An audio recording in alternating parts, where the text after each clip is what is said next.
Hi, welcome. Enjoy the content, subscribe, and turn on notifications. Calvin was sitting in his office at the hospital when the phone vibrated for the third time in 5 minutes. It was Mitchell, the private detective he'd hired 3 days earlier. The message was blunt: "We need to talk. Urgent. Not over the phone." Calvin felt a tightness in his chest, the same feeling he got right before delivering bad news to a patient's family. He knew that tone meant trouble. They arranged to meet in an hour at a discreet cafe far from the hospital, far from anywhere someone might recognize him. Calvin was 61 years old and had dedicated his entire life to two things: saving hearts and protecting his family. Now, sitting in that cafe with the strong smell of espresso in the air and the soft afternoon light filtering through the windows, he was about to discover he'd failed at one of them. Mitchell arrived with a brown leather folder under his arm and an expression Calvin recognized well from decades in medicine. It was the look of someone who has to say something terrible but doesn't know where to begin. They exchanged quick greetings, and Mitchell got straight to the point. "Dr. Calvin, we've got a complicated situation here." "Very complicated." He opened the folder and started pulling out photographs, laying them carefully on the table as if they were pieces of evidence in a trial. And in a way, they were. "I followed Mrs. Melissa like you asked. Yesterday afternoon, she left her law office around 3 o'clock. I thought it was odd because it was so early, so I kept following." Calvin nodded, tense. "She drove to Myers Park and went into a luxury condo near Providence Road. I waited in my car, watching. 20 minutes later, someone else arrived and entered the same building." Mitchell paused and looked Calvin straight in the eyes. "Sir, it was your wife. Mrs. Diane."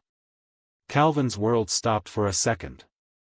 He picked up the photos with hands that suddenly didn't feel like his own. There was Diane, wearing that blue dress he liked so much, walking into the building. The date and time were stamped in the corner of the image. Mitchell continued, his voice professional but tinged with discomfort. "I thought it might be a coincidence, maybe they had some appointment together, perhaps something family-related. But 3 hours later, they came out together, chatting animatedly, saying goodbye in the parking lot like old friends." Calvin was processing it, his medical mind trying to find a logical explanation, a diagnosis that made sense. "I decided to shift focus and follow Mrs. Diane. She drove for about 15 minutes to a house in Dilworth, in a quiet residential neighborhood. A man was waiting for her at the door. The next photos were devastating. Diane hugging a man Calvin didn't recognize. Diane walking into the house. The clock showing she stayed for 2 hours before leaving, fixing her hair, with that smile Calvin hadn't seen in years. Calvin felt sick to his stomach. Mitchell went on, explaining he'd looked into the man. His name was Greg Holloway, 52, a divorced businessman in financial consulting. "I dug deeper over the last few hours, Doctor. This Greg has known Mrs. Diane for at least 8 months. They met at an investment seminar at the convention center back in March. And here's what really complicates everything." Mitchell pulled out more photos. "Mrs. Melissa is having an affair too, with a partner at her firm, a lawyer named Tyler Morrison. He's married, by the way. But here's the connection: Melissa introduced Greg to your mother-in-law at a charity event 6 months ago. They've been accomplices ever since."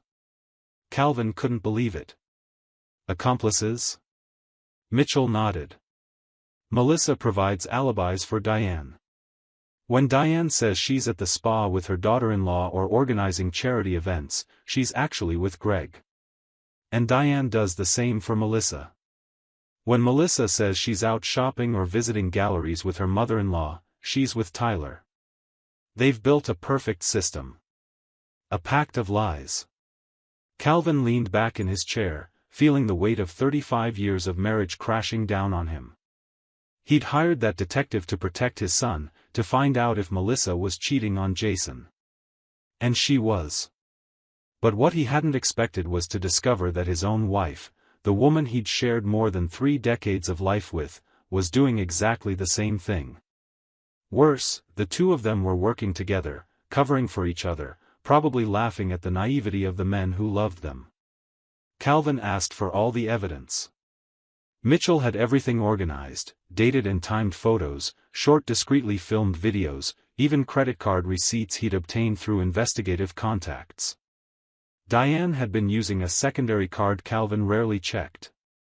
All those charges for spas and dinners with friends now made terrible sense.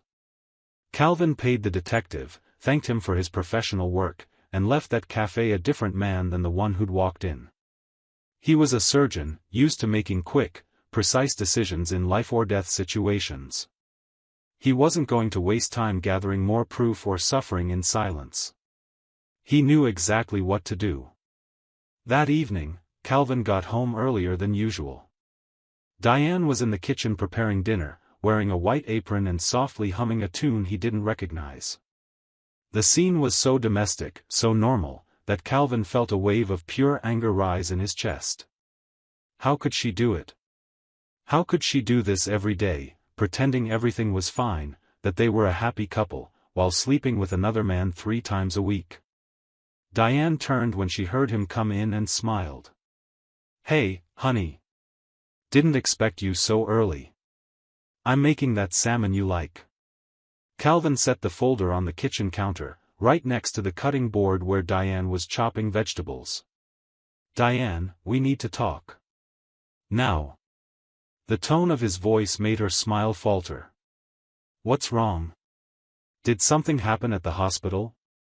Calvin opened the folder and began pulling out the photos, laying them one by one on the granite countertop. The first showed Diane entering the building in Myers Park. The second showed her with Greg at the front door of the house in Dilworth. The third, more intimate, showed the two of them kissing. Calvin kept placing photos methodically, like a prosecutor presenting evidence. Diane's expression changed as if a mask had been ripped off. First came shock, wide eyes, mouth slightly open. Then panic, all the color draining from her face. And then, strangely, something resembling relief mixed with defiance. She dropped the knife and crossed her arms. "You had me investigated?" The indignation in her voice would have been comical if it weren't tragic. Calvin let out a humorless laugh. "Is that really your concern? Not the fact that you've been sleeping with another man for 8 months, but that I found out?" Diane flinched at the crude language. Calvin never talked like that. "I wasn't investigating you, Diane. I was investigating Melissa. I was worried about our son, thinking his wife might be cheating. And guess what? She is. But the surprise was finding out my own wife is her accomplice. That you two created some little club of lies." He tossed more photos onto the counter. Now they showed Melissa with Tyler. "You thought you were so clever, didn't you? You cover for her, she covers for you. 2 marriages destroyed, but at least you've got a friend to share your dirty secrets with." Diane tried to speak, but Calvin raised his hand. "No. You're going to listen to me first. 35 years, Diane. 35 damn years I spent building this life, this family. I worked double shifts, triple shifts at the hospital to give you comfort, security. You never had to work after Jason was born, never had to worry about money. And this is what I got in return? You sleeping with some second-rate consultant while I was saving lives?" Diane found her voice, and it came loaded with years of bottled-up resentment. "You're never here, Calvin. When was the last time we had dinner together without you getting called away for an emergency? When was the last time we really talked, when you looked at me like I even existed?" Calvin shook his head. "So the solution was to cheat? Was that it? You felt lonely, so you thought you had the right to destroy our marriage?"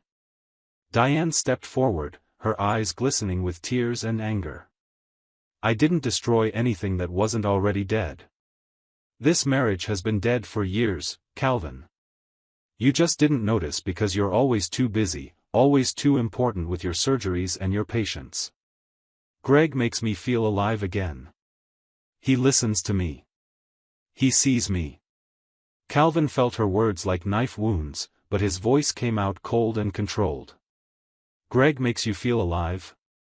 Great. Wonderful. But answer me this, does Jason know his mother's a liar? That she turned his wife into a criminal partner? Diane paled again.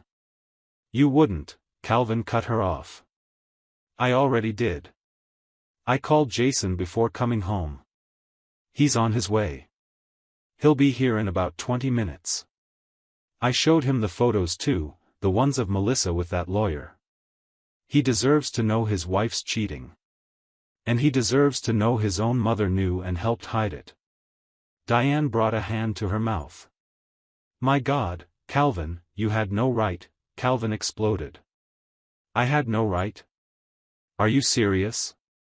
You slept with another man for months, turned our daughter-in-law into your accomplice, lied to my face every single day, and I had no right to tell our son the truth? The silence that followed was heavy as lead. Diane started to cry, not the delicate tears she usually used to get her way, but deep, ugly sobs. I didn't want to hurt you. I didn't want to hurt Jason. I just wanted to feel desired again. Calvin pulled another envelope from the folder. While you were feeling desired, I was consulting Stuart Brennan. You know Stuart, don't you?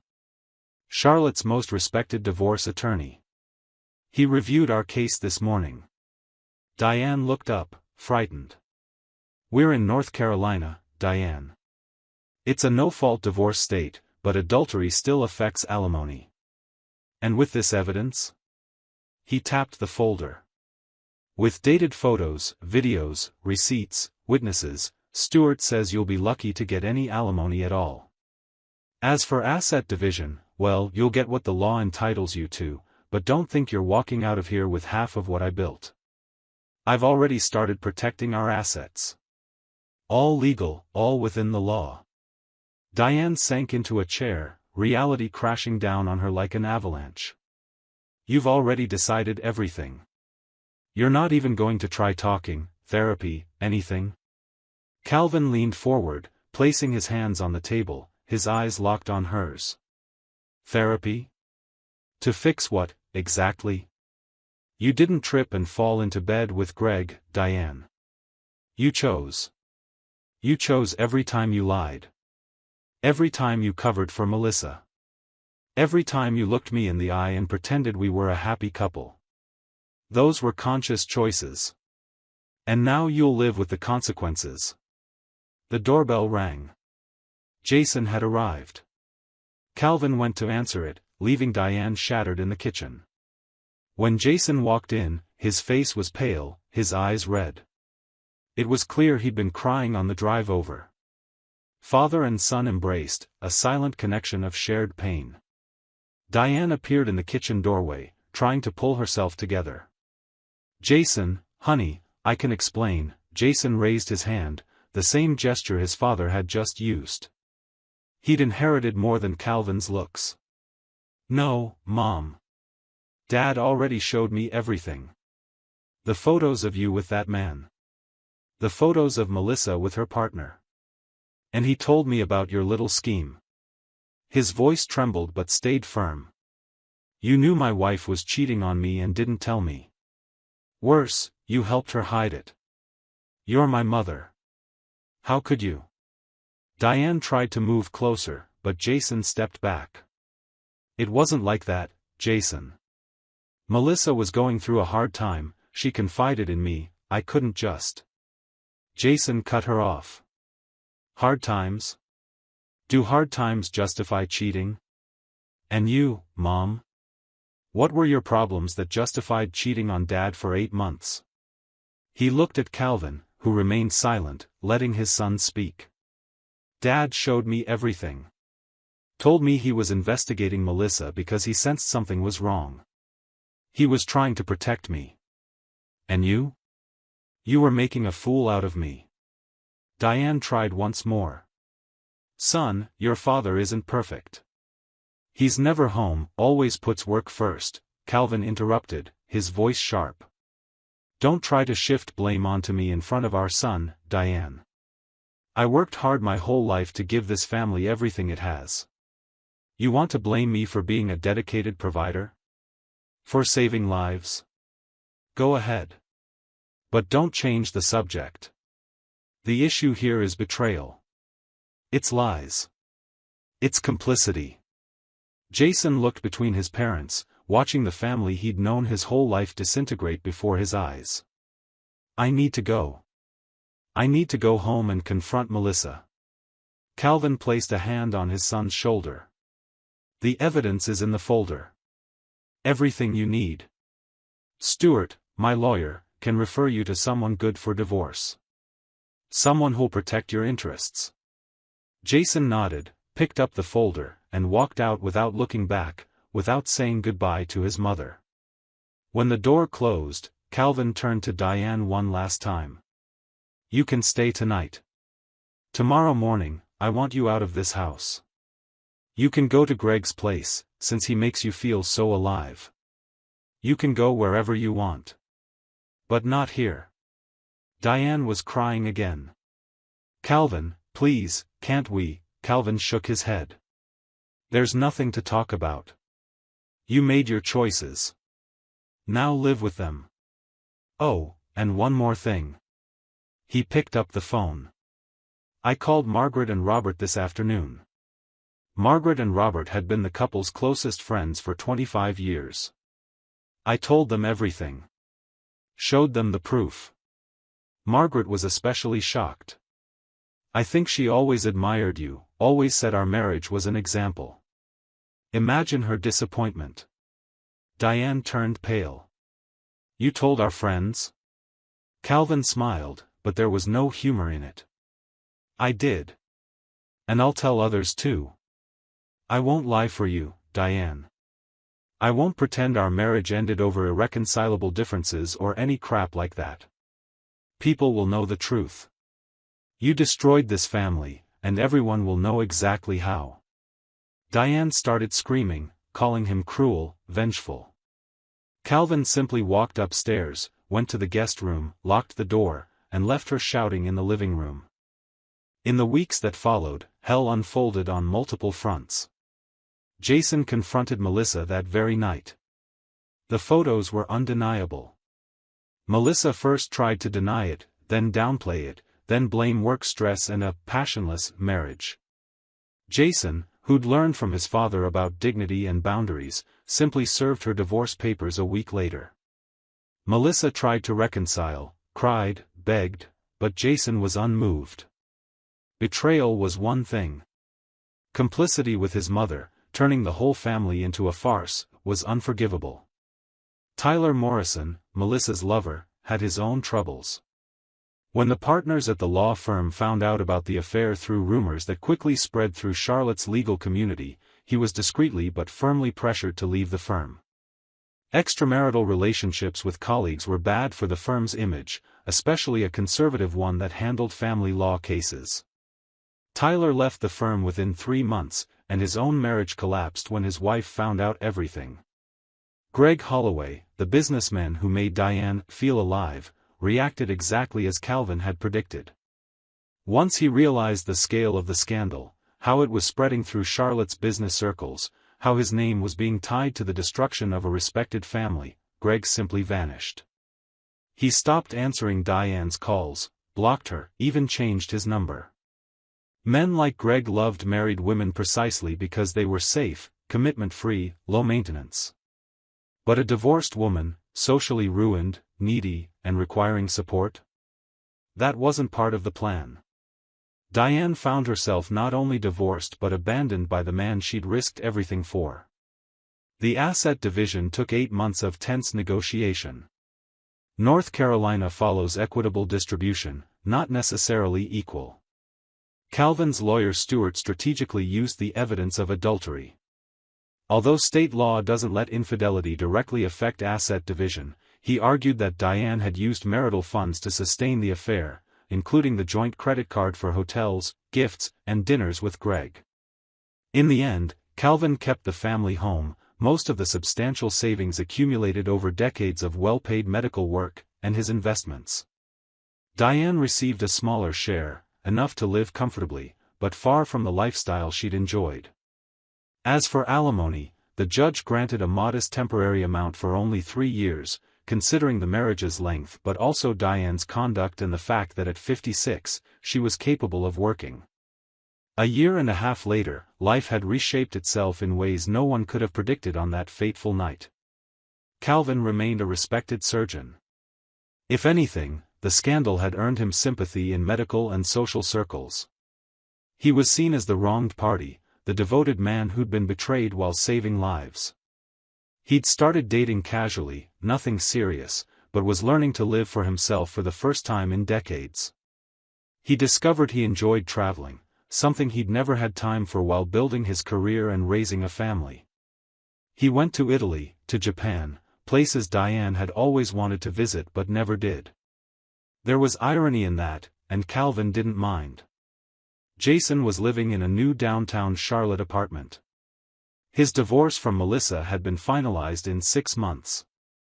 Melissa had tried repeatedly to reconcile, showing up at his apartment, sending long 3 a.m. messages about how she'd made a terrible mistake, how much she loved him. Jason eventually blocked her. There was no anger left, just an emptiness where love used to be. He was in therapy, working through the betrayal and broken trust, not just with Melissa, but also with his mother. Jason and Diane's relationship was severely damaged. They spoke occasionally, short, formal conversations. Jason couldn't forgive her complicity, the fact that she'd known and chosen to hide it. That, somehow, hurt more than Melissa's betrayal itself. It was a layered betrayal, familial and deep.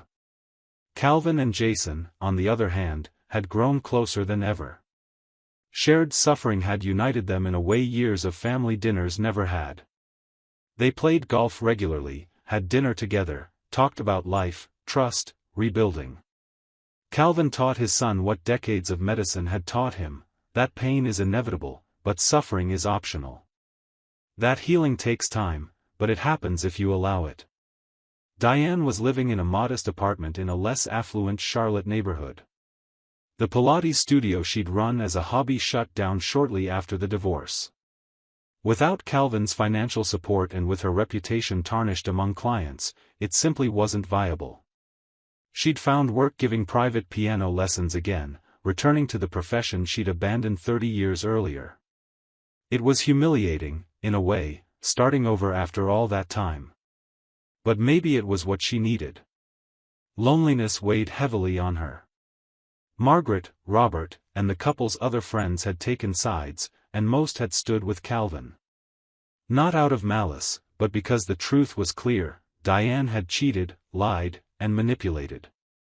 It was hard to sympathize with that. Greg never came back. Diane tried contacting him a few times in the first months, but eventually understood she'd been used, that she'd never been special to him, just convenient. Melissa also disappeared from Diane's life after the divorce. The complicity that had bound them dissolved into the bitterness of 2 women who'd lost everything. On an autumn afternoon, nearly 2 years after that devastating night, Calvin was in the garden of the house, the same house where he'd lived with Diane for decades, now his alone. Jason was visiting, and they were grilling, drinking beer, talking about future plans. Jason mentioned he'd started seeing someone, an architect he'd met through friends. It was light, no pressure, but he was enjoying it. Calvin smiled, genuinely happy for his son. "Do you think you'll be able to trust again?" Jason asked suddenly, his half-empty beer in hand. "I mean, someone. After everything." Calvin considered the question. "I don't know. Maybe. Or maybe not. But I've learned something important." He looked at his son. Trusting someone isn't about guarantees. It never was. It's about choosing to believe, knowing you might get hurt. Diane hurt me. Hurt you. But that doesn't mean every woman will do the same. Melissa betrayed you, but that doesn't mean every woman will betray. Jason nodded thoughtfully. Do you regret investigating? Finding out? Calvin shook his head immediately. Not for a second. The truth sets you free, Jason. It's a cliché, but it's true. I could have been living a lie all this time, thinking I had a happy marriage while Diane laughed at me behind my back. Now, at least, I'm free. Free to rebuild. Free to be honest with myself. They clinked glasses in silence, father and son, survivors of a storm that nearly destroyed them but in the end only made them stronger. Calvin's story spread, not as malicious gossip, but as a cautionary tale.